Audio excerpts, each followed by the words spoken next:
never thought my life would unravel over a cup of tea. Then again, I never thought my wife of 7 years would try to poison me either. The morning started like most Sundays in our Denver home, deceptively normal, masking the tension that had been building between Claire and me for months. I was exhausted after another late-night argument about my soil analysis laboratory. A waste of your talents, she'd called it for the 1,000th time. A dead end. My independent lab wasn't glamorous, but it was mine, built from nothing over a decade of sweat and sacrifice. Claire had once admired that determination. Now she seemed to resent it. I stretched in our king-size bed, the empty space beside me still warm. The digital clock read 8:37 a.m. Voices drifted up from downstairs. Claire and her mother Margaret, no doubt strategizing over breakfast. Margaret had moved in 3 weeks ago, supposedly while between apartments, and had transformed our home into her personal campaign headquarters with one clear mission: convince Claire to leave the disappointing man she'd married.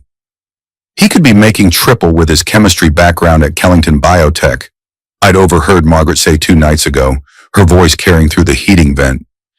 Instead, he plays with dirt samples while you work yourself to exhaustion, supporting his hobby. I rolled out of bed, threw on a t-shirt and sweatpants, and headed downstairs, bracing myself for another day of passive-aggressive warfare. The hardwood stairs creaked beneath my feet, announcing my arrival. The conversation in the kitchen abruptly stopped. "Good morning, Sleeping Beauty," Margaret called out, her voice dripping with artificial sweetness. She sat at our breakfast bar in designer loungewear, her silver blonde hair perfectly styled despite the early hour. At 62, she still maintained the sharp edges of the corporate attorney she'd been before retirement. Claire stood at the kitchen counter, her back to me. She flinched slightly when I entered, but didn't turn around. "Morning," she mumbled, busy with something I couldn't see. "Coffee's ready," Margaret said, gesturing to our expensive machine. A gift from her last Christmas to replace the perfectly functional one I'd owned for years. "Though Claire's making you that special tea you like." I didn't have a special tea I liked. In fact, I rarely drank tea at all. "Sounds great," I said, watching Claire's shoulders tense as she worked. Something felt off. The air in the kitchen seemed to crackle with unspoken intentions. I poured myself coffee from the carafe, buying time, observing. Claire finally turned, holding 2 steaming mugs of amber liquid. Her smile didn't reach her eyes. "Herbal blend," she said, placing 1 mug in front of me. "Good for digestion." The tea had an unusual odor, earthy but with chemical undertones that reminded me of certain compounds I'd worked with in the lab. Something acrid and vaguely metallic beneath the herbal scent. My stomach tightened with instinctive suspicion. I pretended to take a small sip, letting the liquid touch my closed lips. "Did you sleep well?" Claire asked, watching me too intently, her knuckles white around her own mug. "Like the dead," I lied, setting the mug down. My throat felt tight with sudden understanding. The argument last night, the hushed conversation with her mother this morning, the strange tea I'd never requested, the way Claire was staring at my mug. "Margaret, did you get any sleep with that construction noise starting so early?" I asked, deliberately shifting attention. Margaret launched into a complaint about the roadwork on our street, and I nodded sympathetically while my mind raced. When both women looked down at their phones, a synchronized moment of distraction, I smoothly switched my mug with Margaret's empty coffee cup, then poured her some of my suspicious tea as if being helpful. "You should try Claire's special blend," I said casually, sliding the mug toward her. "Since you finished your coffee." Margaret looked surprised but took the mug. "How thoughtful," she said with a hint of sarcasm. She sniffed the tea suspiciously. "Smells. Interesting." Claire's eyes widened almost imperceptibly. She opened her mouth as if to say something, then closed it, a muscle in her jaw twitching nervously. "It's an acquired taste," I said, lifting my mug, now empty, in a mock toast. I pretended to drink again, watching Claire over the rim. A drop of sweat slid down her temple despite the cool morning air. "What are your plans for today, Ethan?" Claire asked, her voice slightly higher than normal. She was trying to sound casual, but I knew all her tells after 7 years. The slight flush climbing her neck, the way she tucked her hair behind her ear repeatedly. "Just checking in at the lab for a couple hours. We've got those soil samples from the Reynolds property that need processing before tomorrow." "On Sunday," Margaret scoffed, taking a small sip of the tea. She grimaced but took another drink. Always the dedicated small businessman. The samples are time sensitive, I explained, though I'd explained the same concept at least 20 times before. Bacterial content changes. Yes, we know.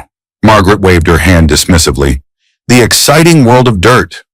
Claire remained unusually quiet, fidgeting with her phone, occasionally glancing between me and her mother. Her breathing had become shallow, her chest rising and falling rapidly. I stood up. I should get dressed. Big day of dirt ahead.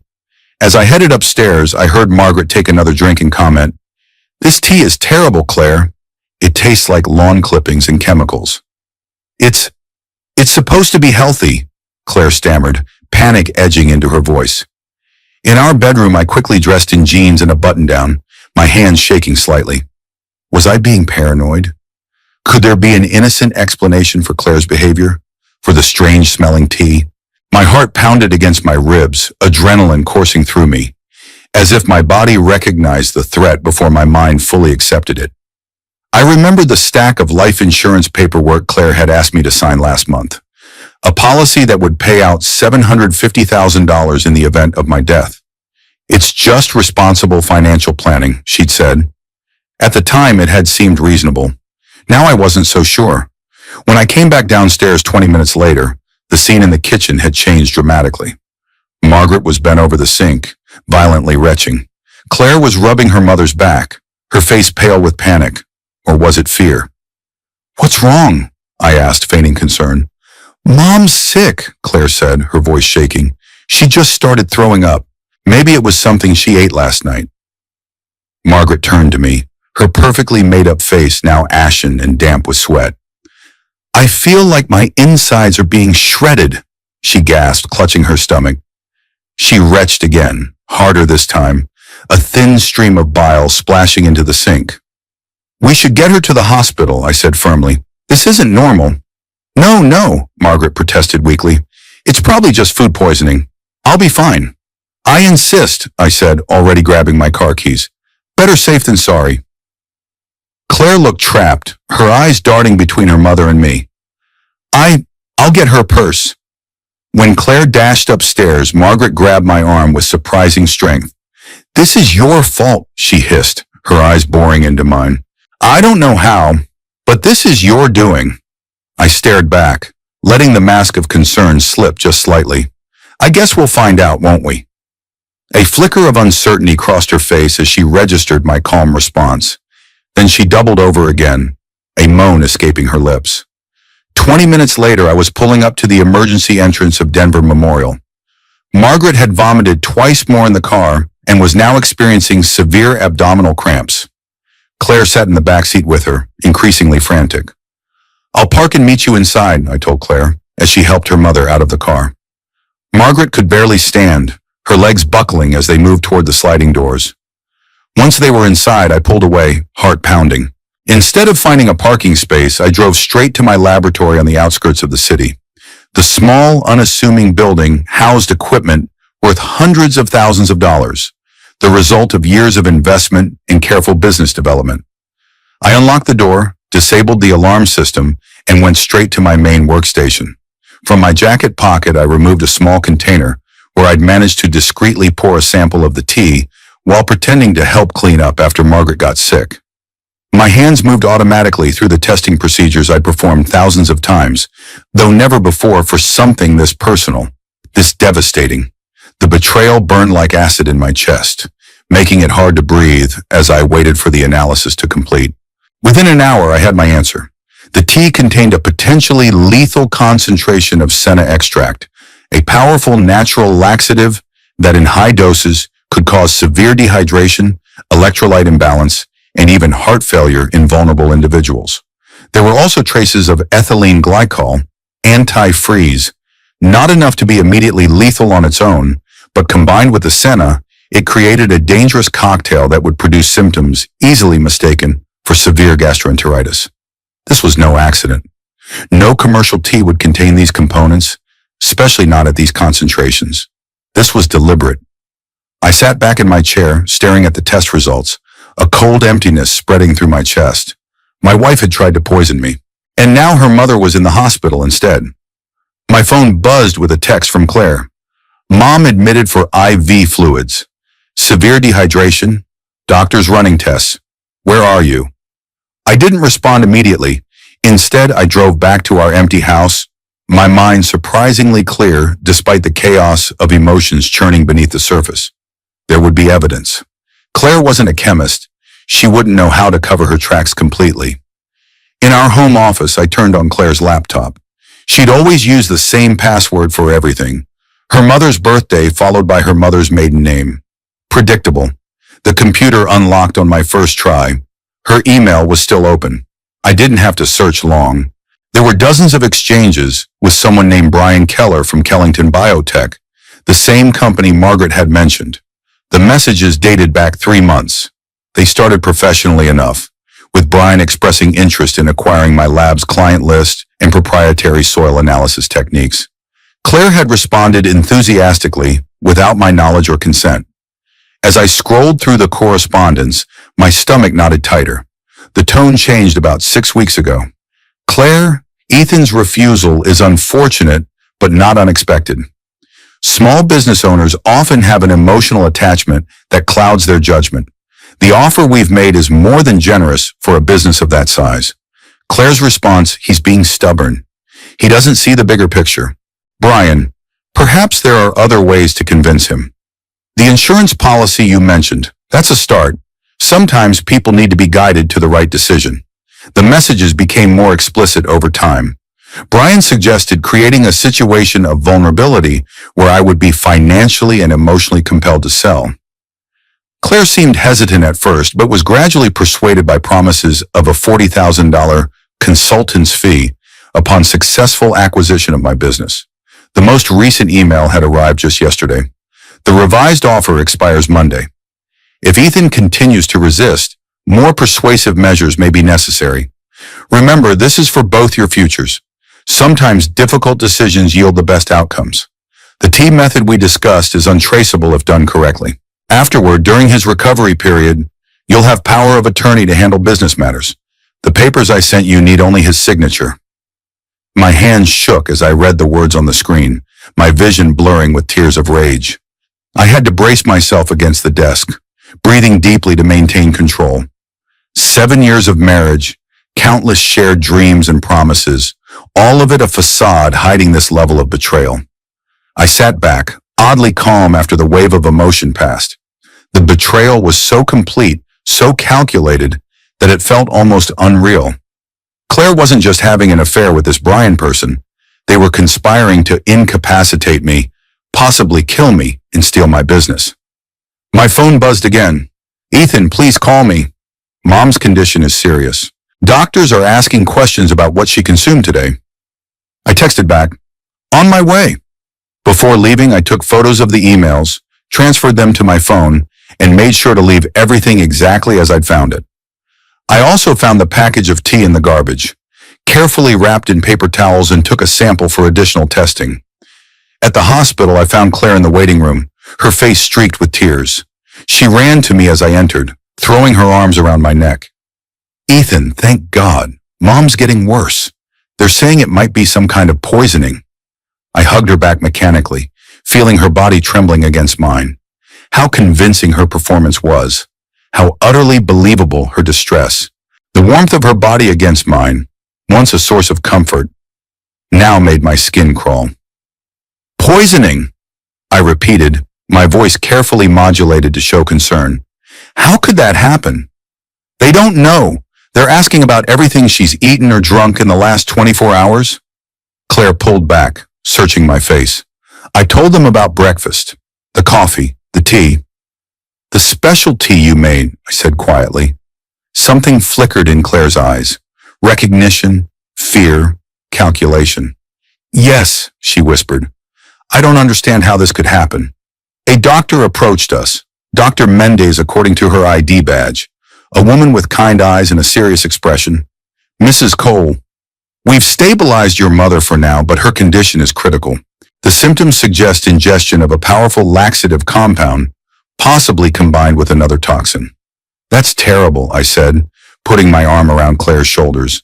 Could it be something in your tea, honey? The new blend you made this morning. Claire stiffened beside me. I don't. It was just a herbal blend. Where did you get it? Dr. Mendes asked. A health food store, Claire said quickly. Nothing unusual. We'd like to test it if possible, the doctor said. I think I threw it away, Claire responded too fast. It was a sample packet. I see, Dr. Mendes made a note on her tablet. Well, we're continuing to run tests. The next 24 hours will be critical. After the doctor left, Claire turned to me, her expression a mix of fear and suspicion. You think it was the tea? That's impossible. It was just herbs. I looked at her steadily. Was it, Claire? Was it really? The color drained from her face. What are you saying? I think you know exactly what I'm saying. Claire's expression hardened, a transformation so sudden it was almost shocking. The frightened, concerned daughter vanished, replaced by someone coldly calculating. You switched the cups, she said flatly. It wasn't a question. I did. Why would you do that unless you suspected something? How could you possibly have known? I shrugged. Chemistry background, remember? The one your mother is always saying I'm wasting. The tea smelled wrong, and you've never made me special tea in 7 years of marriage. Claire glanced around the waiting room, lowering her voice. You can't prove anything. Actually, I can. I tested the tea at my lab, and I found your emails with Brian Keller. She flinched as if I'd struck her. You went through my computer. You tried to poison me, Claire. Privacy invasion seems pretty minor in comparison. Her eyes darted around, seeking escape, solutions, excuses. It wasn't supposed to kill you, she finally whispered. Just make you sick enough to sign the papers. The business is worth more than you realize. Kellington's offer would destroy everything I've built, I finished for her. They'd absorb my client list, patent my techniques, and discard everything and everyone else. They would have kept you on as a consultant, she argued, desperation creeping into her voice. For how long? A year, 2, before replacing me with someone younger and cheaper. I shook my head. I built that business to last, Claire, to be something I could be proud of. Pride doesn't pay for the life I want, she hissed, abandoning all pretense. Your precious lab barely covers our mortgage.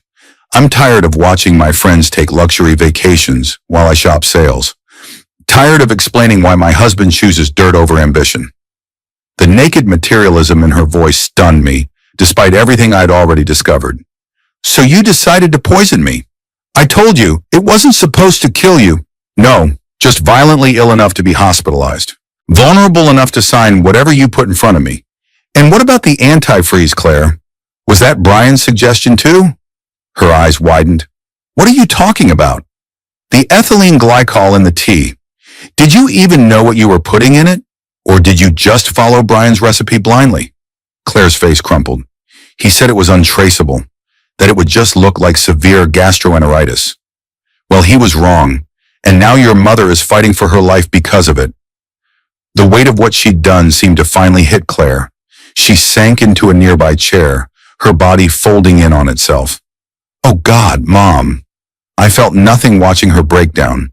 No satisfaction, no anger, just a profound emptiness where love had once lived. I've already called a lawyer, I said calmly. Divorce papers will be ready tomorrow. I've also secured all our financial accounts and changed the locks on the lab. Claire looked up, her mascara streaked down her cheeks. You can't. I've sent copies of your emails with Brian to my attorney, along with the lab results from the tea. If anything happens to me, anything at all, they go straight to the police. You wouldn't, she whispered. It would destroy me. Like you tried to destroy me, I countered, my voice rising slightly before I caught myself. Consider yourself lucky I haven't gone to the police already. The only reason I haven't is because I still need to figure out how involved your mother was in this scheme. A nurse appeared at that moment. Mrs. Cole, your mother is asking for you. Claire stood on shaky legs, staring at me with a mixture of hatred and fear. This isn't over. Actually, it is, I said. Completely over. I watched her follow the nurse through the double doors, then sat down, suddenly exhausted. My phone buzzed with a text from an unknown number. Mr. Cole, this is Brian Keller. We should talk about your business proposition. Tomorrow, 9 a.m., Riverside Coffee. I smiled grimly and texted back, "Looking forward to it. I'll bring the tea." The next morning, I arrived at Riverside Coffee 20 minutes early, setting up my laptop at a corner table with clear sight lines to the entrance. I'd barely slept, spending most of the night documenting everything I'd discovered and preparing for this meeting. Brian Keller was exactly what I expected. Mid-40s, expensive suit, the polished confidence of someone used to getting his way. He spotted me immediately, his professional smile faltering slightly when he noticed my expression. "Mr. Cole," he said, extending his hand, "a pleasure to finally meet you." I didn't stand or take his hand. "Sit down, Brian." He hesitated, then took the seat across from me, maintaining his corporate composure. "I understand you've had some reservations about our offer. I'm hoping we can address those concerns today. Let's start with my concern about you conspiring with my wife to poison me," I said, keeping my voice conversational despite the words. Brian's smile froze. "I'm not sure what you're—" I turned my laptop around, displaying one of his emails to Claire. "Should I read it aloud? The part where you suggest using tea as an untraceable delivery method, or maybe the section detailing how Claire should use my incapacitation to gain power of attorney." The blood drained from his face. "These emails are private correspondence.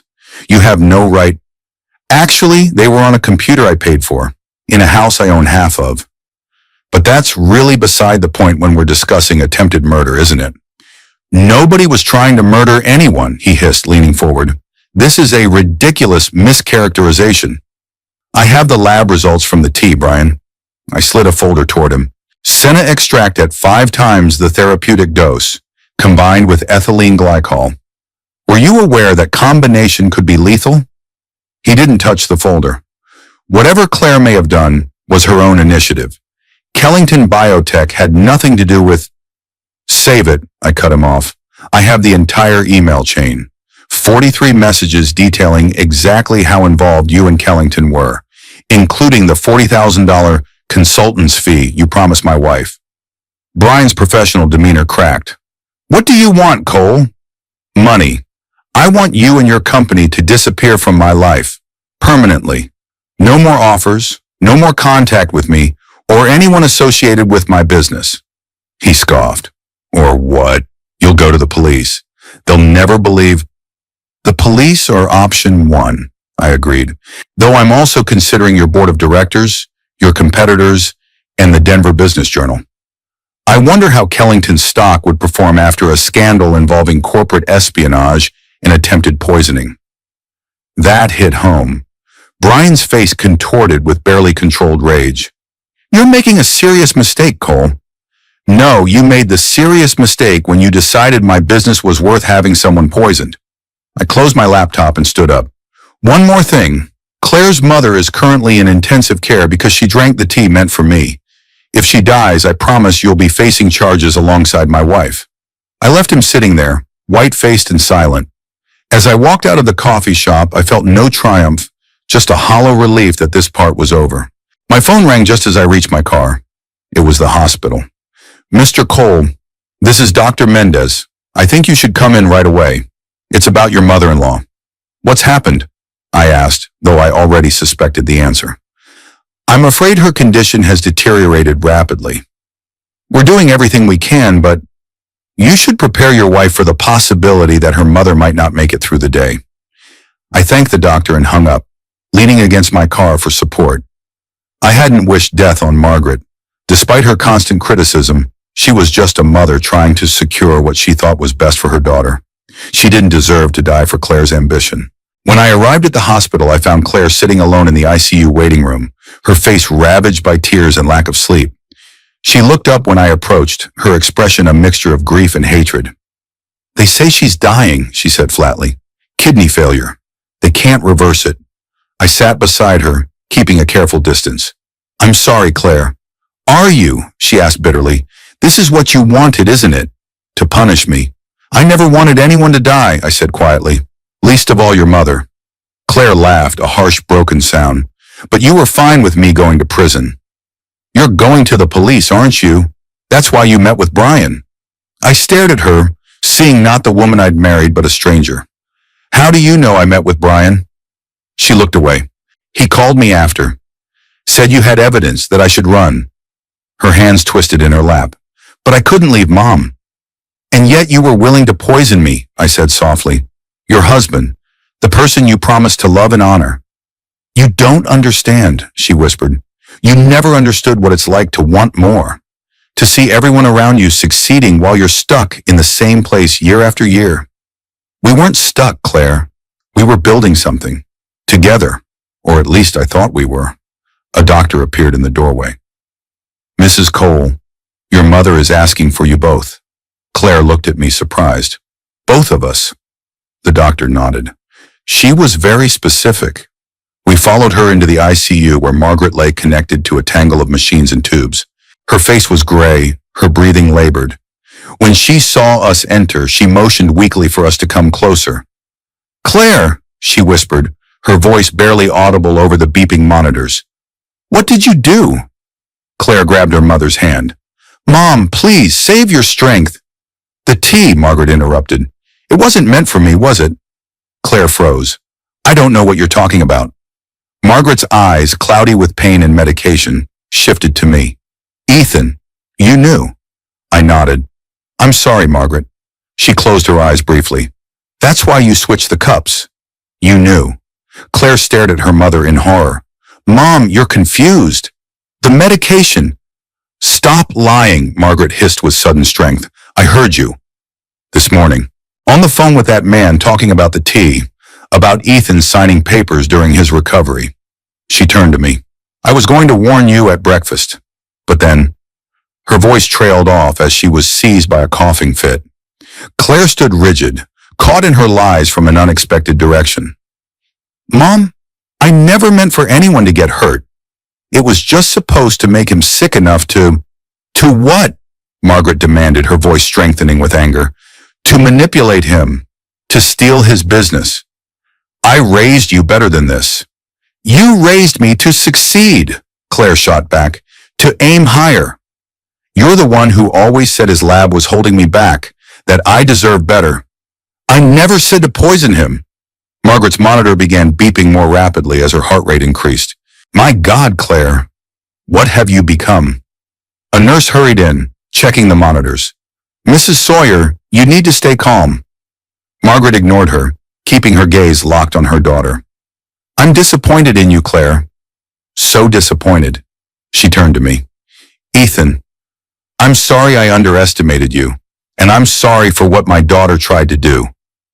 The nurse ushered us out, saying Margaret needed to rest. In the hallway, Claire turned on me, her face contorted with rage and grief. Are you happy now? She's going to die hating me. This is your fault. My fault. I stared at her in disbelief. You mixed the poison, Claire. You poured it into a cup meant for me. How is any of this my fault? If you had just taken the damn deal in the first place. If I had just let your boyfriend steal my business, you mean? Claire recoiled. Brian isn't my boyfriend. No, just your co-conspirator then.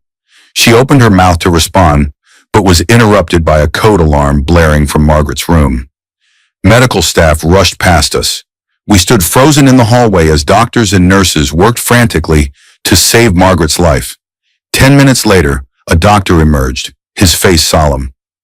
Mrs. Cole, I'm very sorry. We did everything we could, but your mother's heart couldn't withstand the strain. She's gone. Claire collapsed against the wall, a keening wail escaping her lips. I stood awkwardly nearby, unsure what to do in this bizarre situation, comforting the wife who had tried to kill me over the death of her mother, who she had accidentally poisoned instead. Before I could decide, 2 police officers approached us. Mrs. Claire Cole, one of them asked. Claire looked up, her face tear-stained and confused. Yes, we need you to come with us. We have some questions about your mother's condition. What? Now? My mother just died. The officer's expression was sympathetic but firm.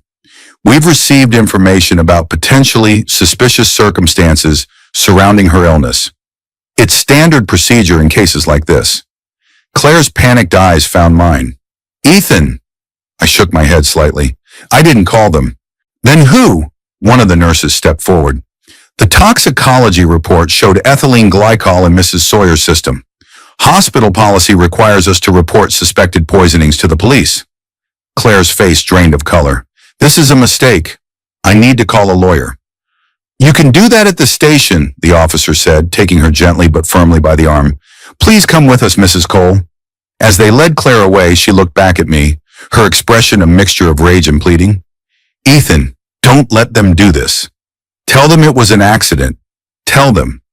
I stood silently, watching as they escorted my wife through the hospital corridor. I felt oddly detached, as if watching a movie about someone else's life falling apart. A young doctor approached me, clipboard in hand. Mr. Cole, there are some forms you need to sign regarding Mrs. Sawyer. I nodded mechanically and followed him to a small office. As I sat filling out paperwork for my mother-in-law's body, my phone buzzed with a text from my lawyer. Police called me. They have Claire. Evidence from hospital is damning. Need to meet ASAP. 3 days later, I stood in our bedroom, my bedroom now, packing Claire's clothes into boxes. She had been formally charged with negligent homicide in her mother's death and attempted murder in my case. Brian Keller had also been arrested as an accessory. Bail had been denied for both of them.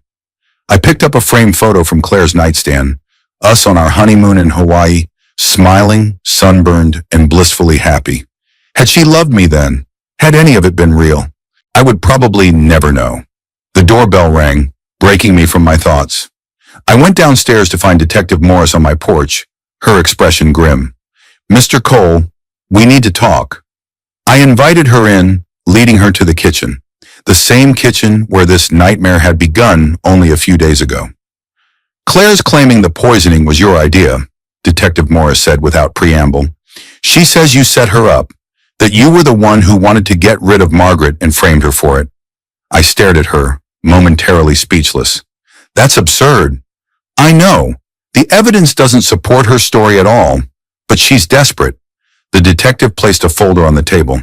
We found this in a storage unit rented in Claire's name. Opened 3 months ago. Inside were printed emails between Claire and Brian, going back even further than what I'd found. Detailed instructions for creating the poison tea, and copies of my life insurance policy with notes in Claire's handwriting about payout amounts and waiting periods. There's also this, Detective Morris said, pulling out a small notebook. Seems to be a journal of sorts. Claire was keeping track of your schedule, your habits, looking for the perfect opportunity. I flipped through the notebook, my stomach churning at the clinical way Claire had documented my life, like a scientist observing a lab specimen. The last entry was from the day before the poisoning. E working late tomorrow. Perfect chance with M visiting. Will use special tea. B says effects take 2 to 3 hours. Should be enough time to get papers ready. Detective Morris watched me carefully. The district attorney is considering upgrading the charges to premeditated murder for your mother-in-law's death and attempted premeditated murder in your case. With this evidence, Claire is looking at life without parole. I closed the notebook, suddenly exhausted. And Brian? Kellington's lawyers are already distancing the company from him, claiming he acted alone. But we found communications suggesting upper management knew about the plan to acquire your business through coercive means. She paused. They'll likely offer him a deal to testify against Claire. And she'll say it was all his idea, I guessed. That's usually how it goes. Detective Morris gathered the evidence back into her folder. We'll need your formal statement tomorrow at the station. 9 a.m. Work for you. I nodded, walking her to the door. As she was leaving, she turned back. Mr. Cole, for what it's worth, I'm sorry about your wife. Cases like this, they make you wonder if you ever really know someone. After she left, I returned to the kitchen and poured myself a scotch, staring at the chair where Margaret had sat only days ago. The chair where I'd switched the cups that changed everything. My phone rang. Claire's lawyer. Mr. Cole, my client would like to speak with you. I have nothing to say to Claire, I replied flatly. She's prepared to make a full confession, but she wants to talk to you first. Just once. Tinonum. I hesitated, then agreed to visit her the next day after giving my statement. The county jail was cold and impersonal, smelling of disinfectant and despair. Claire sat across from me in the visiting area, orange jumpsuit hanging loose on her frame, dark circles under her eyes. Thank you for coming, she said quietly. Your lawyer said you wanted to confess. She nodded. I do, but I needed to see you first, to tell you why. I know why, Claire. The money, the lifestyle you thought you deserved. It wasn't just that. She leaned forward. I was pregnant once. Did you know that? I stared at her, shocked. What? When? 3 years ago. I didn't tell you because I knew you'd want to keep it, and I didn't. She twisted her hands together. I couldn't imagine raising a child in our life as it was. The uncertain income, the long hours you spent at the lab, the modest house in an average school district. So you had an abortion without telling me, I said, a new pain blooming alongside all the others. She nodded. After that, I started seeing everything differently. Started resenting the limitations of our life, your dedication to a business that would never make us wealthy. She met my eyes. I never stopped loving you, Ethan. I just stopped believing in your dream. So you decided to poison me, I said flatly. Some definition of love. It wasn't supposed to kill you, she insisted. Brian said it would just make you sick enough to be hospitalized, weak enough to be persuaded, and my signature on those papers while I was weak. Would that have been legal, Claire? She looked away. It doesn't matter now. Mom's gone because of me, and I'm going to prison for a very long time. Yes, you are. Her eyes filled with tears. I don't expect forgiveness, Ethan, but I wanted you to know that in my twisted way, I thought I was doing what was best for us, for our future. I stood up. There is no us anymore, Claire. There's no future for us. You destroyed that the moment you decided your desires were more important than my life. She nodded, wiping away tears. I know, I needed to say it before I confess everything. Goodbye, Claire. As I walked out of the jail, I felt a strange sense of closure. The woman I had married was truly gone. Perhaps she had never really existed. In her place was a stranger who had been willing to poison me for money and status. A week later, Claire formally confessed to all charges, implicated Brian Keller, and provided evidence against executives at Kellington Biotech who had known about the plan. The scandal rocked the corporate world, with Kellington's stock plummeting amid investigations and lawsuits. The district attorney, seeking to make an example of corporate conspiracy, pursued the maximum charges. Claire was sentenced to life in prison without possibility of parole for first-degree murder and attempted murder. Brian Keller received 20 years. 3 Kellington executives faced charges ranging from conspiracy to corporate espionage. I watched the sentencing from the back of the courtroom, feeling nothing but emptiness as Claire was led away in handcuffs, her face pale and resigned. Outside the courthouse, a light snow had begun to fall, blanketing Denver in pristine white that seemed to mock the darkness of what had transpired. I drove to my laboratory where work continued despite everything that had happened. New samples awaited analysis. Clients still needed results. Life somehow went on. 6 months later, my business was thriving, partly due to the publicity from the case and partly from a renewed dedication to my work. The house had been sold, too full of memories to remain habitable. I lived in a downtown apartment now, surrounded by different views, different sounds. Occasionally, I received letters from Claire in prison. I never opened them. Whatever explanations or apologies or accusations they contained wouldn't change what had happened or bring back the life I thought we had.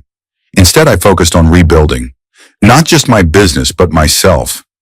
The man who had nearly been poisoned by his wife's ambition was not the same man who now ran a growing environmental analysis company.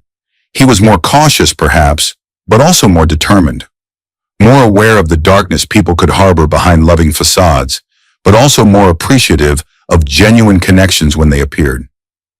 1 year after that fateful Sunday morning, I sat alone in my office, reviewing reports from a new soil analysis technique we had developed. My phone rang, Claire's prison number. For the first time, I answered. Ethan, her voice sounded thin, distant. I didn't think you'd pick up. What do you want, Claire? A pause. I'm dying. Cancer. It's advanced. I closed my eyes, unsure how to respond. I'm sorry to hear that. I'm not calling for sympathy, she said quickly. I wanted to hear your voice one last time, and to tell you that you were right to build your business the way you did. It was something real, something meaningful. I was too blind to see it. It's a bit late for that realization, I said, more gently than I'd intended. I know. Far too late.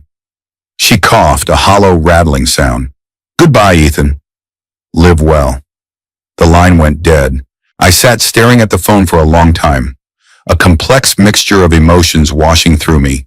Anger, pity, grief for what might have been. 2 weeks later, I received official notification of Claire's death. Cancer of the liver, accelerated by the guilt and stress of her circumstances.